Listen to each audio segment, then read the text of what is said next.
Also, Allah says something that is again very important for us, especially in this time frame we're living in.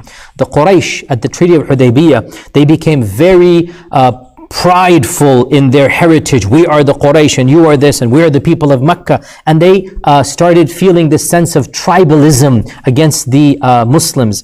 And Allah subhanahu wa ta'ala criticizes that sense of ego, that sense of pride in one's own culture and race and nation. And Allah says that when the Quraysh had Hameeyyah, and Hameeyyah is literally the word hama literally means like a fever. The Hameeyyah is like a very powerful, like that, a force that comes up of I am who I am, and this is my culture, and these are my people, and this is my race. And Allah repeats the word Hameeyyah twice, that when the Quraysh had Hameeyyah, Hameeyatal Jaheliya, and He calls it the Hameeyyah of Jahiliyyah. This is a very, very significant verse because it shows us that having this nonsensical ego about one's background, one's culture, one's nation state, one's race, one's tribe, it is truly something that is jahili. It is something that is not befitting the believer of Allah and His Messenger. It is not worthy of even humanity to feel that one segment of humanity is superior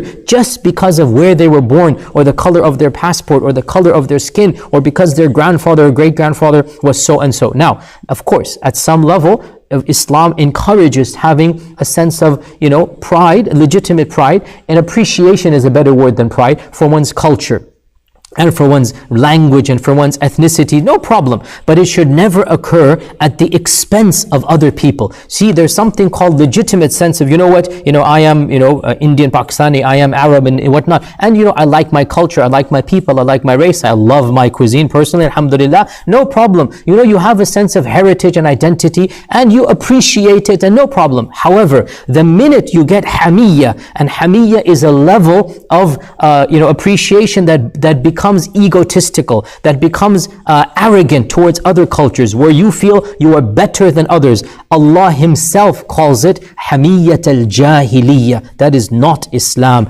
Muslims, our identity is Islam. Yes, we all have our cultures, we have our nation states, we have our languages, and we can appreciate, but we have to recognize every culture, every language, every nation state also has its heritage, and we are all equally human. In terms of humanity, no one culture or race or nation is better human-wise than another one. And the minute we begin preaching this, we revert back to the status of Jahiliyyah. Islam came to eliminate Hameeyatal Jaheliya. Therefore, I'll be very explicit here. All of our ethnicities and nationalities are secondary. We are Muslim first and last. Everything else is simply an adjective we can put on, which must be subsumed by the Muslim identity. All Muslims are one. Everything else is something that is secondary, and it's not wrong to be identifying with a country or a nation state or an ethnicity. It's not wrong, because we're all of different nations and languages, as Allah says. But again, we have to balance between what is our actual identity and what is simply a coincidence of birth or heritage or whatnot.